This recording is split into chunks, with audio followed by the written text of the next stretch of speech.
Are you struggling to make ends meet? Tired of living paycheck to paycheck? You've made mistakes in the past with your finances and you don't think you can start again, correct? But you can have a fresh start with your finances, whether in your 40s, 50s, or even your 60s. I have 3 tips I'm going to share with you to master your finances and overcome your past money mistakes. I've been helping people since 2010 to master their finances, and I'm Dakota Grady, DG, the money coach, and I'm all about helping you to let's dive into the conversation. All right, so you're struggling, living check to check, and don't understand how to manage your finances, right? You make mistakes and don't know how to move forward. Today, I got you covered. Drop in the chat below, what's your biggest money mistake you've ever made? Drop in the chat below. The first tip is to rewrite your money story. Growing up, my mom and dad had 7 children. We lived on welfare, government assistance. And my mom and dad didn't teach me how to handle money. My grandparents didn't teach me how to handle money. I didn't even learn how to handle money in school, y'all. So I didn't know how to handle finances. My learning about money didn't come from someone else. It actually did, but it was more learning from what other people did that helped me to not want to do what they did. For example, my parents, they would take us to like these finance companies with them, and they would refinance the loans that they had with the companies. And it was not a good experience, but it was because it helped me to learn not to want to do that. And I want to encourage you to rewrite your story. We're going to rewrite your story by learning how we learn how to handle money. What did you learn from your parents? Did they teach you how to save, teach you how to invest? Or did they teach you nothing about money, right? So we're going to learn about the past, how we handle money. So what we're going to do is we're going to rewrite our story. First, we're going to talk about learn to unpack how we started to learn about money. Some of you may have learned about money from your parents in terms of what not to do, like I did with the loan companies, right? And it's not wanting to borrow money from companies, or you learn how to go to a petty loan company, or maybe you learn from friends who didn't have the money well. But whatever the case may be, we're going to unpack why we have the money the way we do, right?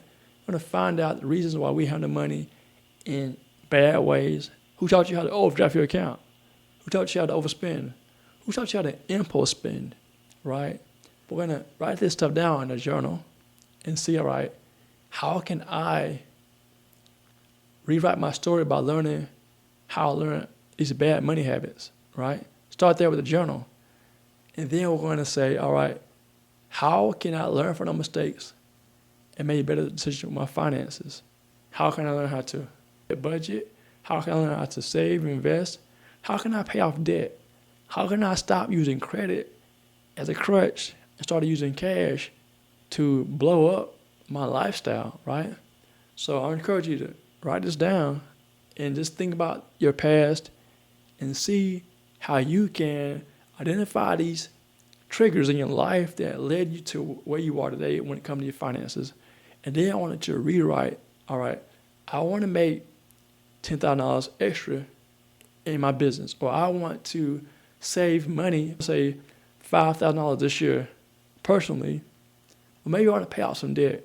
Set some goals to where they allow you to move forward financially so that you can rewrite your future story by starting today and learning from the past. If you want to make better decisions with your finances, stop overspending, and stop impulse spending, get you a free resource, the free money plan budget tracker at dakotagrady.com. This is how you're going to really transform your finances in 2025. The second thing is mindset. Once you've written your story, you want to start thinking about money differently. Money is simply a tool to help you to honor God. When I was growing up in low-income neighborhoods, my mom and dad didn't teach me how to handle money. School didn't. My grandparents didn't. I learned from experience mostly. And I started working a job when I was like 13, 14 years old.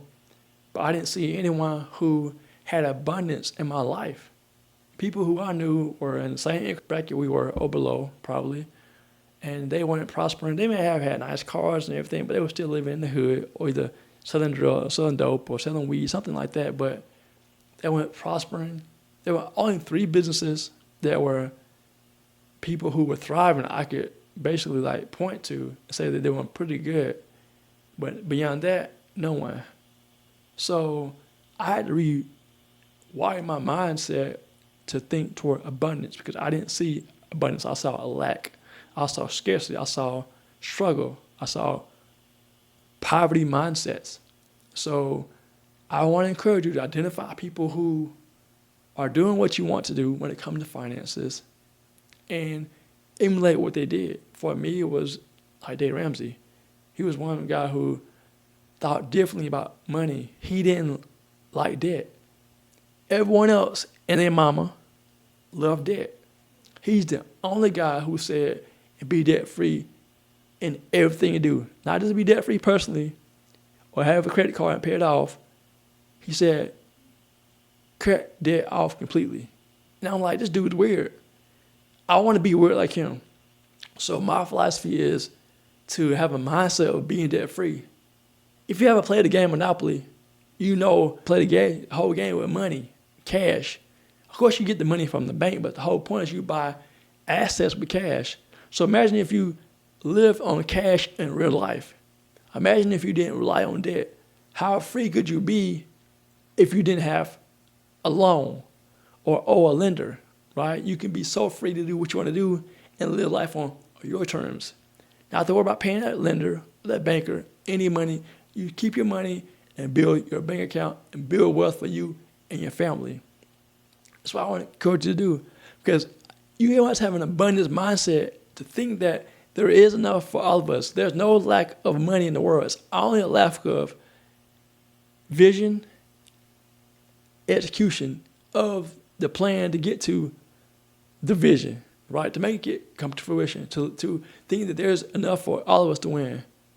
So I believe that you need to have an abundance mindset that there is enough for all of us to win, no matter what industry we're in, no matter where you live.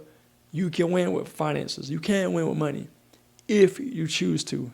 And the third point, you must have a money plan, simply a budget. So naturally, I'm good with money. Again, my mom and dad didn't teach me about money, but I learned about money through people's examples. And I knew that money was a way out of low income. Education was a way. Entrepreneurship is a way out of low income as well. So I knew that having a plan for your money is how you manage your finances. And I believe that 78% of people struggle because they don't have a money plan. Well, again, I'm good with money. My wife, before we got married, she wasn't good with money. When we got married, we started working together on our finances. One thing that helped us in our marriage is doing a money plan or budget. I believe if you're married, this one thing can take your marriage to the next level, because if you have a mindset of my money and her money or his money, then that's the wrong way to look at finances. Now, I'm going against the grain. When you get married, everything becomes one, right? That means you and your spouse become one and you work together on your finances. So if you have a bank account and you have your name on it, on the account only, I want to encourage you to put your spouse's name on the account too. Now, if that person has a spending issue, you and her or you and him should go to counseling, get it resolved, because it may be more than just the money issue. In fact, the money mismanagement is just a symptom of a problem, such as going back to rewriting a story. That person, that your spouse may have learned money habits from their parents and they weren't good, right? Or they may have learned money habits from their family and friends, or just people they know, which were bad habits, and brought into the marriage, which isn't good. It wasn't good. So I want to encourage you to work with a coach to help you to work through those things that you can resolve when it comes to your finances, so that you and your spouse can work together and be one on one accord to move together financially, so that you can get the money that you want and create the life that you want and to leave a legacy that you desire. So if you really want to take your marriage and your life to the next level, do a money plan, because a money plan is the foundation of how you build wealth. It doesn't matter how much money you earn, you will never outgrow the need to manage your finances. And the best way, in my opinion, to master your money is by doing a money plan.